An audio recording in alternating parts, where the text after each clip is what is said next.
नमस्कार दोस्तों, कैसे हैं आप सब लोग। आज आपकी क्लास में टेट सीटेट और हिंदी शिक्षक भर्ती के लिए संधि, उपसर्ग, प्रत्यय और वाक्यांश के लिए एक शब्द के लिए महत्वपूर्ण प्रश्न हैं। चलिए दोस्तों शुरू करते हैं। प्रश्न नंबर 1 क्या कह रहा है? सत धन चित धन आनंद। सत धन चित धन आनंद में कौन सी संधियों का सही क्रम है? देखिए, विसर्ग, व्यंजन और दीर्घ। चलिए दोस्तों देखते हैं। फिर विकल्प बी क्या कह रहा है? व्यंजन, विसर्ग और गुण। विसर्ग, दीर्घ और व्यंजन, गुण, यण और वृद्धि। दोस्तों इसका विकल्प ए हो जाएगा क्या? विसर्ग, व्यंजन और दीर्घ। चलिए दोस्तों व्याख्या देखते हैं। क्या कह रहा है? सत धन चित में सतः धन चित, ये पाणिनि के सूत्र से विसर्ग शा का चा वर्ग के पूर्व अगर हो जाए तो सचित, ठीक है। यानी ता किस में परिवर्तित हो जाएगा? आधा चा, और जो आधा चा होता है जैसे। इसके बाद फिर क्या है? व्यंजन संधि, चा और सा और चा मिलके क्या हो जाता है? आधा चा और सा। और इसके बाद दीर्घ संधि सचित, यानी छोटा आ प्लस बड़ा आ बराबर बड़ा आ, ये दीर्घ संधि का गुण है। चलिए दोस्तों, तो इसका विकल्प क्या हो जाएगा सच्चिदानंद में? तो सबसे पहले व्यंजन संधि आती है, विसर्ग संधि आती है, फिर व्यंजन और फिर दीर्घ। विसर्ग, व्यंजन और दीर्घ। चलिए दोस्तों अगला क्या कह रहा है? उदार्च। उदार्च में वृद्धि संधि क्यों नहीं हुई? उदार्च में वृद्धि संधि क्यों नहीं हुई, जबकि इसका संधि विच्छेद होता है उद धन आर्च। दोस्तों प्रश्नों का उत्तर देखिए, ये मोस्टली अपवाद वाले क्वेश्चन हैं। उद धन अर्च, जबकि उद धन अट में उदट्ट में उत धन अट में उदट्ट ये हो जाता है, ठीक है। तो प्रश्न क्या कह रहा है कि दोस्तों उदार्च में कौन सी संधि हुई है दोस्तों? तो वृद्धि संधि क्यों नहीं हुई है, ठीक है। और जबकि उद सत में उदार्च में वृद्धि संधि क्यों हुई है, और जबकि उदट्ट में दीर्घ क्यों होती है? देखिए दोस्तों, ये विकल्प ए क्या कह रहा है? पहले विकल्प देख रहे हैं। उपसर्ग अपवाद वृद्धि अनिवार्य। विकल्प 2 धातु अपवाद दीर्घ अनिवार्य। विकल्प सी विसर्ग लोप और कोई अपवाद नहीं। विकल्प डी यण संधि और वृद्धि की बाधा है। दोस्तों इसमें उपसर्ग अपवाद है। क्या है? उपसर्ग अपवाद है, इसलिए वृद्धि अनिवार्य हो जाएगी। चलिए दोस्तों इसकी व्याख्या देखते हैं। विकल्प ए कह रहा है उपसर्ग अनिवार्य है। उद प्लस आर्च, तो ये उद उपसर्ग है, आ प्रारंभिक धातु है। पाणिनि के सूत्र से क्या कह रहा है? उद प्लस आ ओद नहीं होगा, उदा होगा। उद धन आ ओद नहीं हो सकता है, उदा होगा। क्या होगा? उदा। किंतु इकारांत ऋकारांत में, अच्छा उत में क्या होगा? उद प्लस आ में क्या होगा? ऋकारांत है। क्या है? ऋकारांत। इसमें प्रारंभिक धातु आ है, तो इसलिए उदट्ट तो होगा, लेकिन इसमें उदार्च होगा। क्या होगा? उदार्च। अगला प्रश्न क्या कह रहा है? परिधन इंद्रिय। परिंद्रिय, ध्यान से देखिएगा। परिधन इंद्रिय, परिंद्रिय में यण संधि के साथ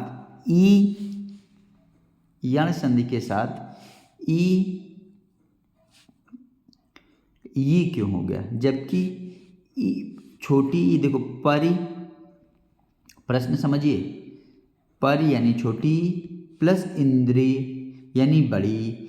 छोटी बिल्कुल बड़ी होना चाहिए, ई प्लस ई बड़ी। लेकिन इसमें क्या है? परिंद्रिय यानी छोटी ई ही रहा, और ई या क्यों बन गया? ई या में छोटी की मात्रा ई क्यों बन गया? ये दोस्तों बहुत अच्छा क्वेश्चन है, ध्यान से देखिएगा। परि प्लस इंद्री, परिंद्री में नियम क्या कह रहा है, छोटी दीर्घ संधि क्या कह रही, छोटी छोटी आपस में मिलकर बड़ी ई बना देते हैं, लेकिन यहाँ पर ई का या में छोटी की मात्रा क्यों लग गई। तो इसका दोस्तों व्याख्या क्या आ जाएगी, इसका विकल्प ए सही हो जाएगी, दीर्घ की बाधा है, इसमें कौन सी दीर्घ बाधा है। ये दोस्तों अपवाद हैं, ये ऐसे ही होते हैं। चलिए दोस्तों इनका वजह क्या है, इसमें अपवाद अगर क्या होगा कि परि उपसर्ग लगेगा, क्या है, परि अगर उपसर्ग है तो ई और ई मिलके ई हो जाएगी, या में छोटे की मात्रा ई, ठीक है। और इसमें जो है यण संधि हो जाएगी, इको यणच, क्या हो जाएगी, इको यणिच। अच्छा दोस्तों अगला देख लीजिए प्रश्न क्या कह रहा है, प्रश्न नंबर दुह प्लस कृत्य, दुष्कृत्य, दुह प्लस कृत्य, दुष्कृत्य, ठीक है, दुष प्लस कृत्य। अच्छा दोस्तों इसमें क्या कह रहा है, सटुत्व नियम का वर्ग अपवाद क्यों नहीं लागू, सशुष्ट नियम का वर्ग अपवाद क्यों नहीं लागू। देखिए दोस्तों क्या कह रहा है, दुष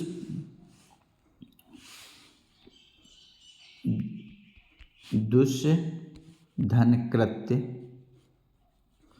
क्या होगा, सा धन आधा का मिलके क्या बन जाएगा, शा, क्या बन जाएगा, शा, समझ में है। और अपवाद नहीं है, दुष में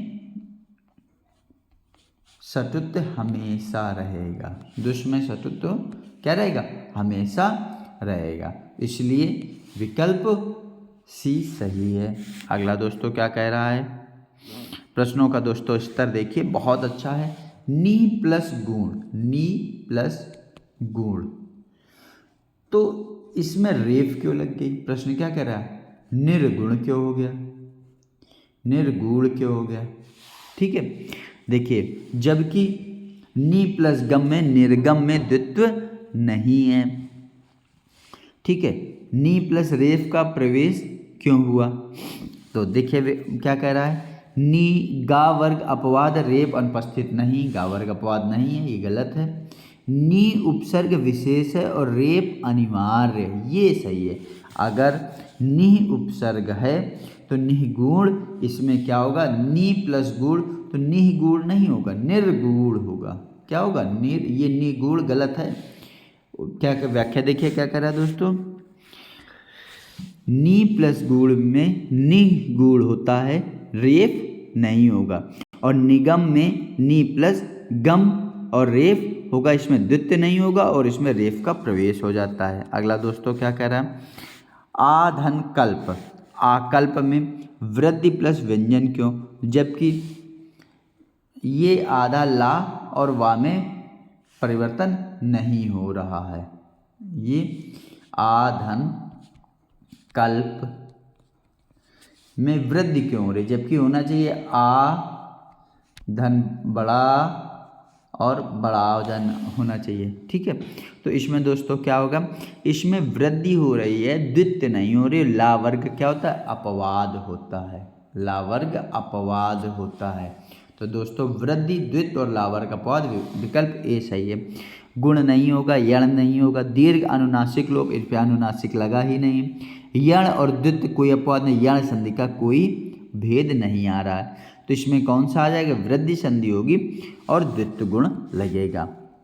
देखिए व्याख्या क्या कह रहा है, आ प्लस कल्प, आकल्प वृद्धि, री प्लस आ प्लस री, आरिशी हो जाएगा, आ प्लस कल्प, री प्लस ला और पूरा ला हो जाएगा, ला वर्ग में अपवाद द्वित्व नहीं है।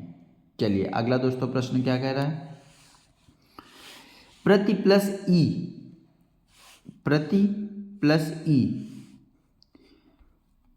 प्रत्यय का संधि विच्छेद क्या होगा, प्रति प्लस ई क्या होगा, प्रति, क्या हो जाएगा, प्रति, और उसमें या लग गया प्रत्यय, तो क्या बन गया, प्रत्यय, ई प्लस आ बराबर या, ठीक है। तो इसमें क्या कह रहा है, यण संधि तद्धित प्रत्यय है पर कृत क्यों नहीं है, कौन सा तद्धित, अच्छा पहले दोस्तों तद्धित प्रत्यय के नहीं कहते हैं, कृत प्रत्यय के नहीं कहते हैं। जो प्रत्यय धातुओं से मिलकर बने उन्हें कृत प्रत्यय कहते हैं, जो धातुओं से मिलकर ना बने उन्हें हम तद्धित प्रत्यय कहते हैं।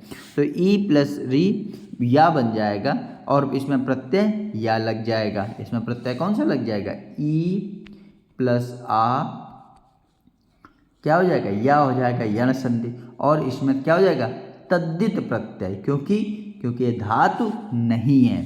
तो देखिए विकल्प क्या कह रहा है, विकल्प कह रहा है यण संधि तद्धित प्रत्यय संबंधवाचक, विकल्प ए सही है।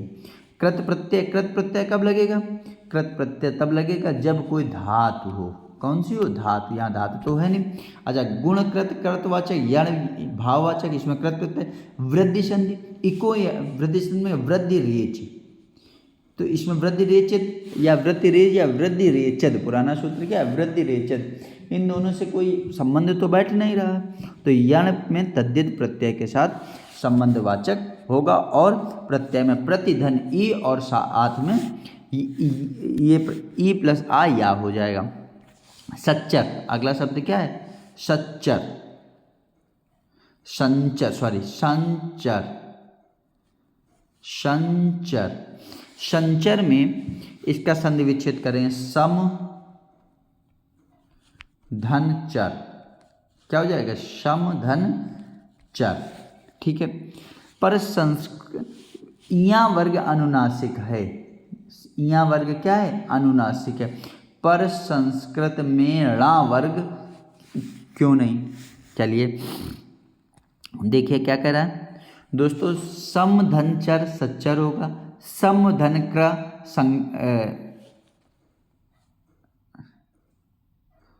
षडंक होगा, सम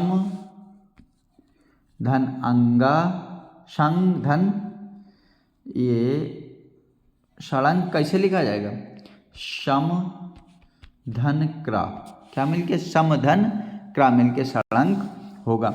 लेकिन इसमें क्या कह रहा है, क्या कह रहा है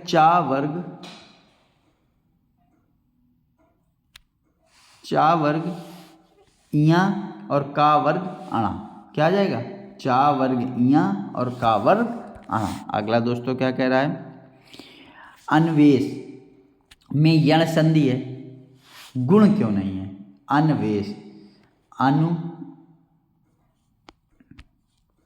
धन ईस यानी ऊ धन ई वे क्यों हो गया, ठीक है, ऊ धन ई वे क्यों हो गया। देखिए इस प्रत्याहार अगर कहीं उपस्थित होता है तो वहाँ पर वे ही होता है, और जबकि इको यणच क्या कहती है, इक का यण हो जाता है, ई ऊ री का या रा वा, यानी इसका री का वा होता है, लेकिन यहाँ पर क्या होगा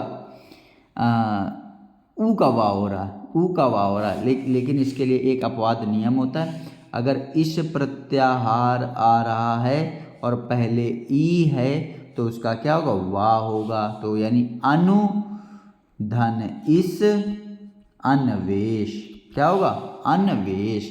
ध्यान रखना बहुत पूछे जाते हैं, ये थोड़ा सा स्तर थोड़ा सा कठिन है दोस्तों। अन्वेष में यण संधि ही होती है, बिल्कुल यकीनन होती है, आप ये अपवाद स्वरूप माने जाते हैं। देखिए ई व्याख्या क्या कह रहा है, ई ऊ प्लस ई बराबर वे, इस प्रत्याहार में ई पहले होगा। देखिए अन्वेष में ऊ प्लस ई यण प्रत्याहार होगा, यण प्रत्याहार का मतलब होगा अन्वय, गुण में बाधा, इस प्रत्यय में गुण में बाधा होती है। अगला व्यंच शब्द क्या कह रहा है, व्यंच, ध्यान से देखिए व्यंच में यण संधि क्यों होती है,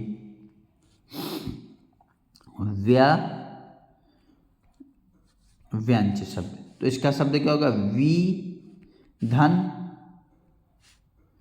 अंच, तो इसमें हमें इससे कोई मतलब ही नहीं है। क्या कह रहा ई प्लस आ, क्या कह रहा है ई प्लस आ या हो रही है, ई प्लस आ या हो रहा है, तो इसमें कोई अपवाद नहीं है, यण ही होगा, क्योंकि आधा इया और चा से कोई मतलब हो ही नहीं रहा है। इको यणच सूत्र से आप लगा सकते हैं। इक का यण हो जाएगा, यानी ई के असमान कोई वर्ण आ जाए तो उसका या हो जाता है, तो ई प्लस आ या हो जाएगा। अगला दोस्तों प्रश्न क्या कह रहा है, निह धन चल, निह धन चल क्या हो जाएगा, निश्चल। ध्यान से देखिएगा, निह धन चल में तो निश्चल होता है, विसर्ग सा आधा सा, किंतु क्या कह रहा है, निह धन कंटक में यहाँ पर ये क्या कह रहा है, आधा सा बन रहा है, ठीक, और यहाँ पर ये वाला आधा सा षटकोण वाला सा बन रहा है निष्कंटक में।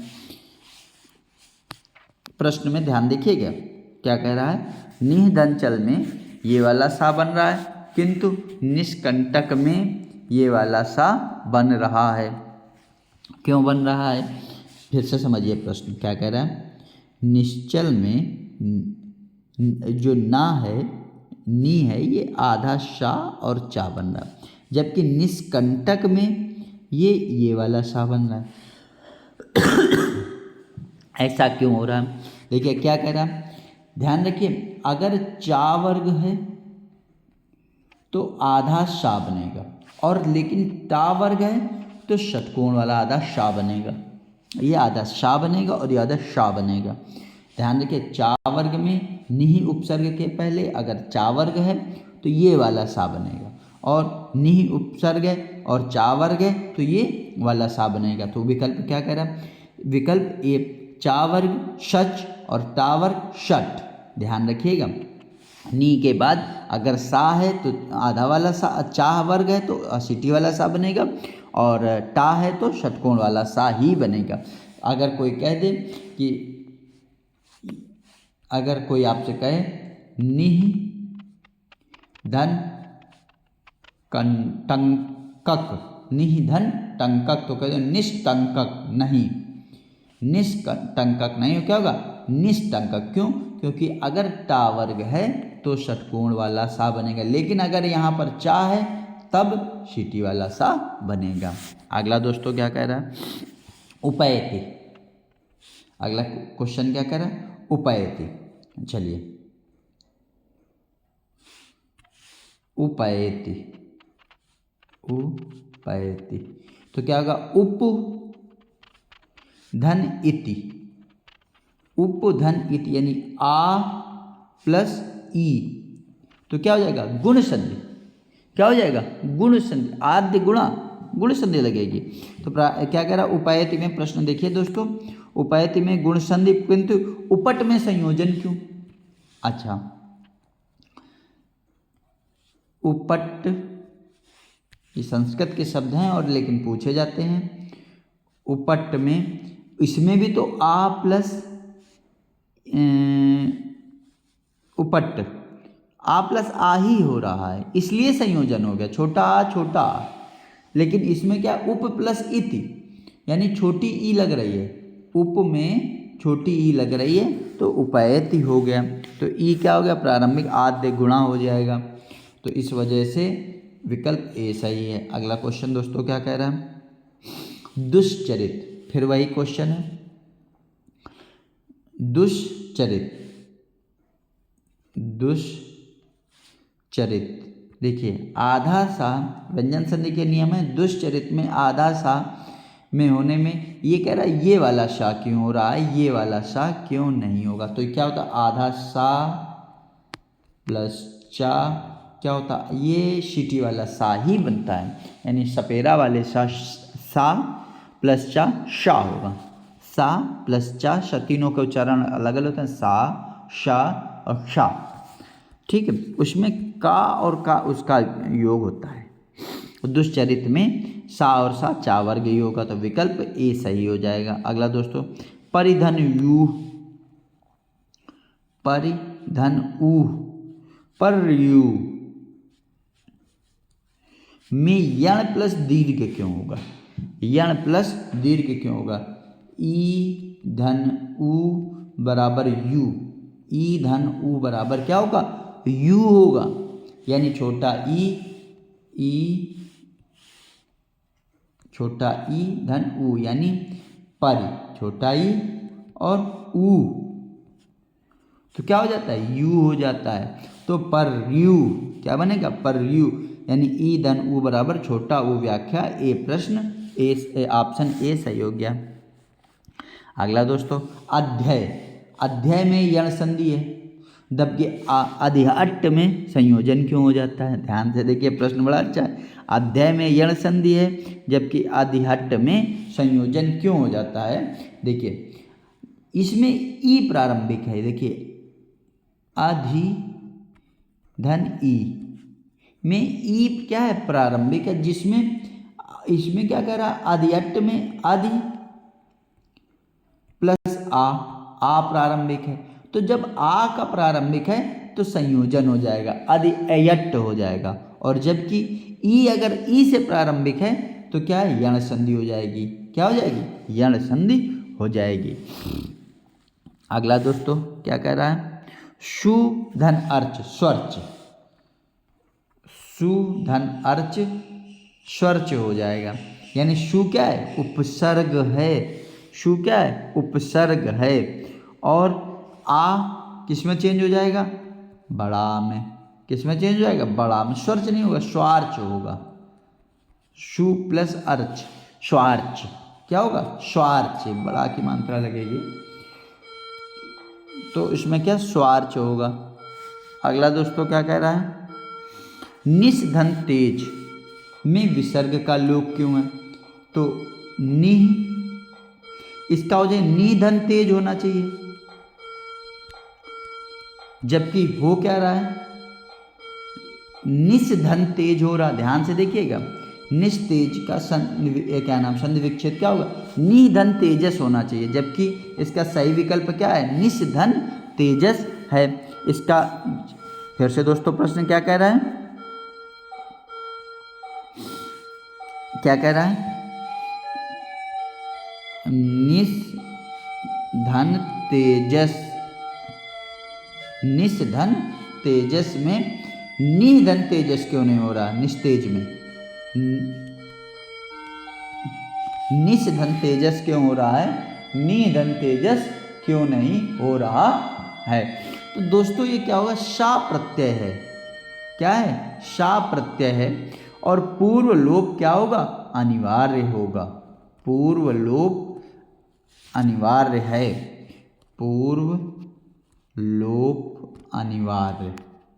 तो शा प्रत्यय और शा प्रत्यय के साथ पूर्व लोप अनिवार्य होता है, इसलिए निस्तेज। आपको दोस्तों क्या करना है, व्याख्या अगर नहीं कठिन लग रही है तो ये बिल्कुल रटंती रट्टा मार लीजिए। निस्तेज का अगर आ जाए तो निस धन तेज, निह धन तेज नहीं होगा। क्यों, क्योंकि ये अपवाद है और कारण उसका अपवाद का यही है। प्रयति क्या कह रहा, प्रयति वही होगा, प्रय धन इति।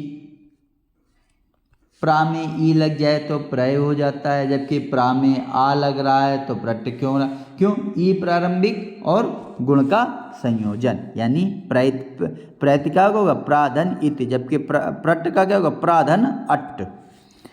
ठीक है, उसमें प्राट नहीं हो रहा, ठीक है, क्योंकि ई से प्रारंभ हो रहा है, इसलिए गुण संधि बन जाएगी। अगला दोस्तों प्रत्युत्पन्न मति एक शब्द आता है कि अगर कोई प्रश्न पूछा है उसका तुरंत उत्तर मिल जाए उसे बोलते हैं प्रत्युत्पन्न मतित्व। में उपसर्गों की संख्या देखिए, प्रत्युत्पन्न मति को तोड़ते हैं, प्रति धन उत धन पन्न, प्रति धन उत धन पन्न, यानी तीन हैं और कितने, तीन उपसर्ग हैं। और अंतिम उपसर्ग का अर्थ क्या हो जाएगा, अंतिम उपसर्ग का अर्थ है उत्पन्न। क्या हो जाएगा, उत्पन्न, यानी विकल्प ए सही माना जाएगा। क्या सही माना जाएगा, विकल्प ए सही माना जाएगा। अगला दोस्तों क्या कह रहा है, अपहन, क्या कह रहा, अपहन में अप का अर्थ है छिपाना, और पा और हा में पनाव क्यों नहीं हुआ। देखिए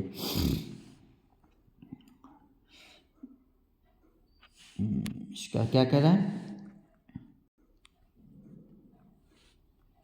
अप में अपाहन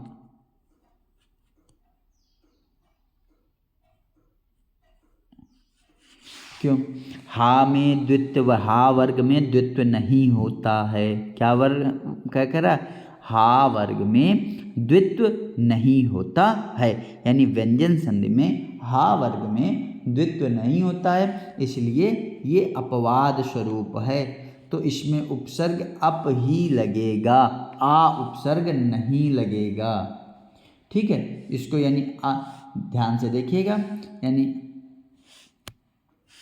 ध्यान से देखिएगा, अप हन्व में उपसर्ग आ लगेगा, अप लगेगा, आ प्लस पन्हव्य नहीं लिख सकते हैं, पन्हव्य नहीं लिख सकते। क्यों, क्योंकि उपसर्ग आ ही लगेगा, क्योंकि हा में द्वित्व नहीं होता है, हा में द्वित्व नहीं होता है, यानी दोहराकरण नहीं होता। अनुकरण, ठीक है, अनु में अनु का अर्थ क्या है, अनु का अर्थ होता है पीछे, समीप, अनुरूप और नकार, तो इसका विकल्प क्या हो जाएगा, अनुरूप। अगला प्रश्न क्या कह रहा है, पर्यट में परि का उपसर्ग क्या होगा, पर्य, देखिए पर्यटन, पर्यट शब्द पर्यटन शब्द पर्यट शब्द से मिला है,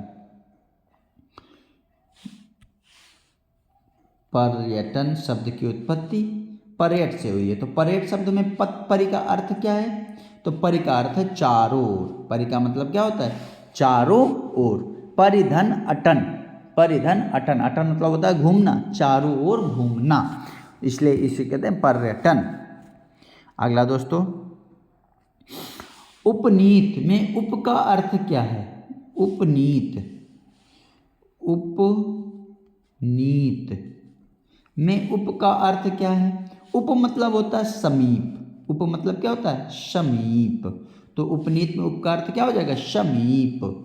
अगला दोस्तों क्या कह रहा है, प्रस्थान में प्रा का अर्थ क्या होगा, प्रस्थान में प्राधान्य स्थान उपसर्ग लगेगा, इसमें प्रा का अर्थ क्या होगा, जहां प्रा आगे आ जाए तो वहां होता है आगे, प्रमुख, जो मुख है उसमें सबसे आगे, ठीक है, प्रबंध, जो बंद करना है, जो कारण यूज करना, हल करना, उसमें सबसे आगे, तो अगर प्रा लग जाए तो प्रा का अर्थ होता है आगे आना, प्रा का मतलब क्या होता है, आगे आना, जो सबसे आगे हो वहाँ आ लग जाए। अच्छा दोस्तों, अति धन उत्तम, अति उत्तम, अति का मतलब क्या है, अति का धन मतलब क्या होता है, अति मतलब होता है अत्याधिक, अति का मतलब अत्याधिक, विकल्प ए सही हो जाएगा। अगला दोस्तों, दुर्धन आचार, दुर्धन आचार, दुर में दुर का अर्थ क्या है, दुष्ट, कठिन नहीं, इसमें दुर मतलब कठिन भी होता है, दूर भी होता है और नकार में भी लगेगा, लेकिन दुर्धन अगर आचार होगा तो दुराचार ही होगा और इसमें दुर का अर्थ होगा दुष्ट। अगला क्या कह रहा है, शूधन आगत, शूधन आगत, तो क्या होगा, स्वागत, क्या होगा, स्वागत, इसमें शू का अर्थ क्या है, उत्तम, नीचे, विपरीत, समीप, तो विकल्प ए उत्तम, क्या हो जाएगा, विकल्प ए उत्तम। अगला क्या कह रहा है, अवधन रोध में अव का अर्थ क्या है, अव का अर्थ क्या है, यानी नीचे, ऊपर, विपरीत, समीप, तो अव का अर्थ क्या होगा दोस्तों, अव का अर्थ आ जाएगा नीचे, अव का अर्थ क्या आ जाएगा, नीचे, यानी विकल्प ए सही। अवरोध में अव का अर्थ क्या होगा, तो अव का अर्थ होगा दोस्तों नीचे, क्या सही होगा, नीचे। अगला दोस्तों बहुत अच्छे प्रश्न है, अनुकरणीयता में कुल कितने प्रत्यय है और अंतिम प्रत्यय क्या होता है। देखिए प्रत्यय दो प्रकार के होते हैं, एक तद्धित प्रत्यय, एक कृत प्रत्यय। अनुकरणीयता में देखो, अनुकरण,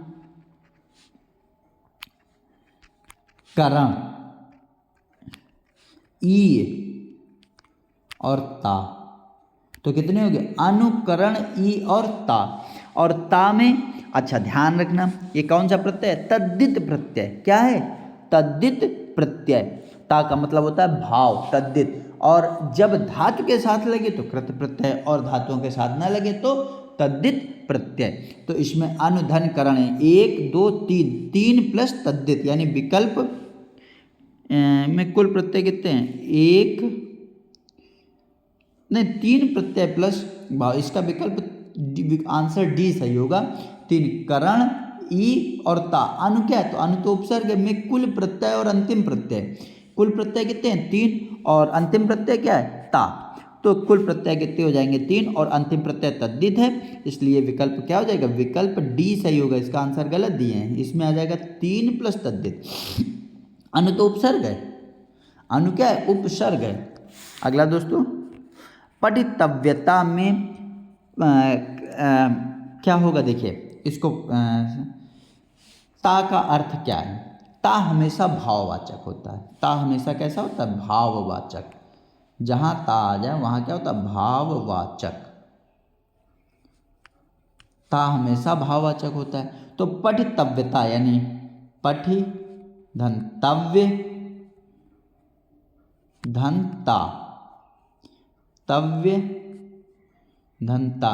तो तव्यता में भाववाचक क्या होता? यानी विकल्प ए ही सही हो जाएगा, यानी तव्य प्लस ता भाववाचक। ता का अर्थ क्या है? भाववाचक है।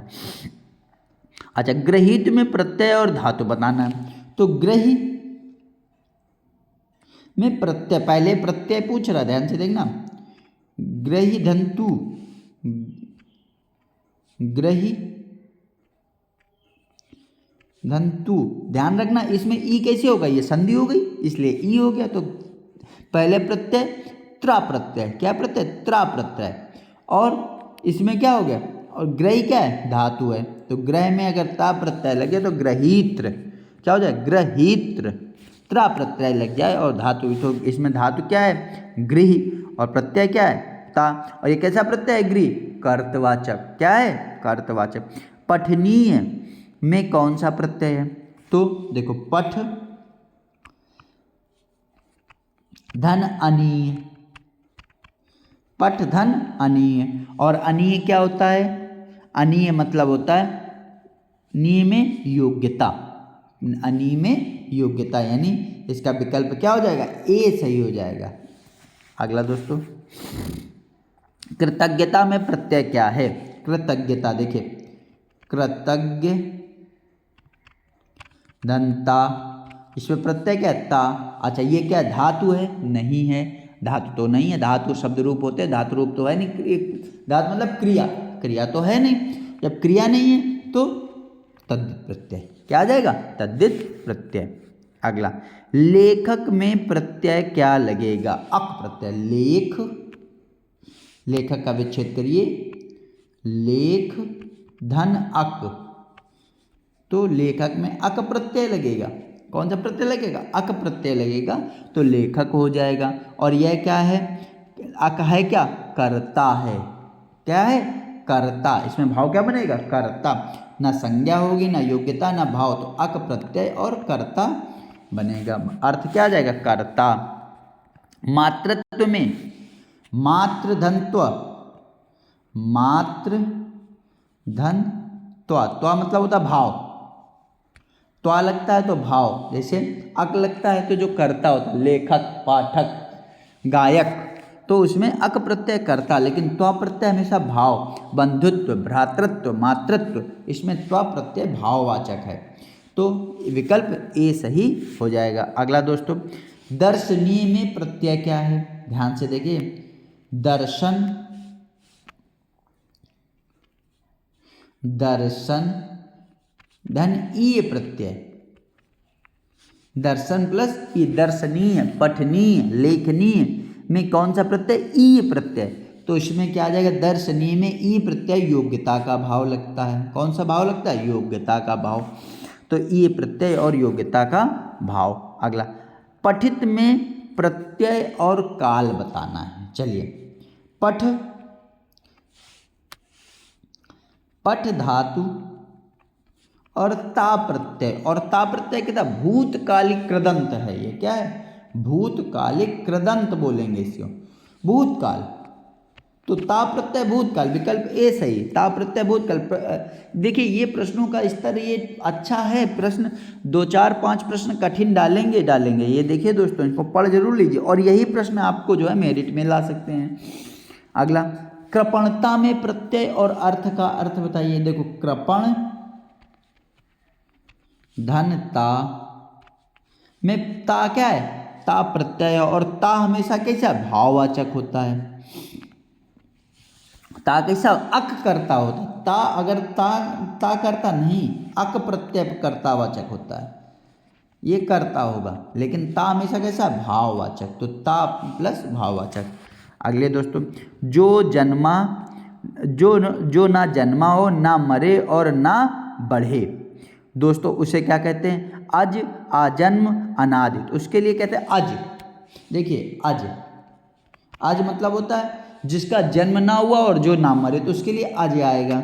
अजन्मा जिसका जन्म तो ना हुआ लेकिन वो मर सकता है। अनादि जिसका अनंत ना हो। अजात जिसकी जाति ना हो। तो इसका विकल्प जो जन्मे नहीं और मरे नहीं, तो उसके लिए अज आएगा। और अजन्मा का मतलब होता है खाली जन्म ना ले लेकिन मर जाए, उसे बोलेंगे अजन्मा, जिसकी मृत्यु संभव है, यानी भगवान कृष्ण या कोई ऐसा ईश्वर जो जन्म ना ले, ठीक है, उसे बोले अजन्मा। दो विपरीत गुणों का संयोग पर अर्थ में विरोध नहीं होता है, उसे क्या कहते हैं। दो विपरीत गुणों का संयोग पर अर्थ में विरोध नहीं, तो उसे क्या कहेंगे, विरोधोक्ति। क्या कहेंगे, विरोधोक्ति, ऑक्सीमोरॉन। देखने में सुंदर कन्या, स्पर्श में हानिकारक। विष कन्या, विषलता, विषसुंदरी, विषकुमारी। विष कन्या देखने में सुंदर किंतु स्पर्श में हानिकारक, उसे क्या कहेंगे, विष कन्या। चलिए अगला दोस्तों क्या कह रहा है, स्वयं ही सिद्ध बिना प्रमाण के। स्वयं सिद्ध, स्वतः सिद्ध, आत्मसिद्ध, स्वयंभू।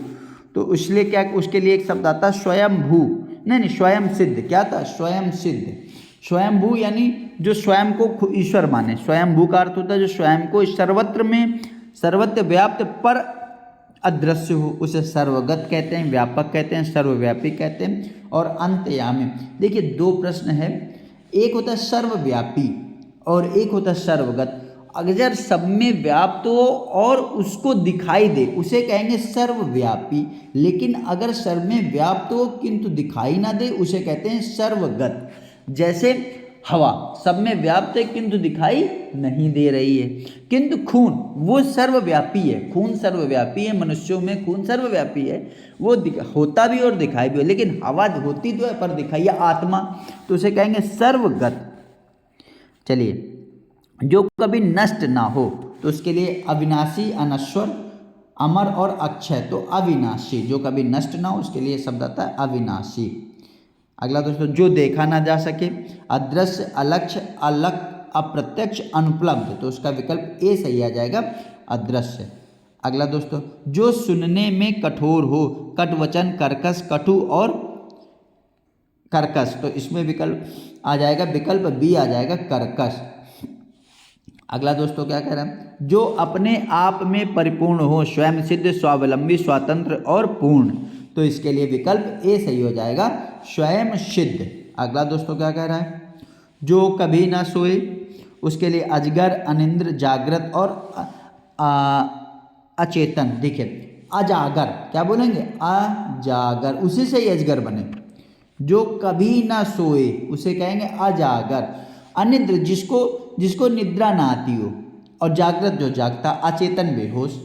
आजा जो सब में पाया जा सके, उसे क्या कहेंगे, जो सब में पाया ना जा, अप्राप्त, दुर्लभ, अलभ्य और असंभव।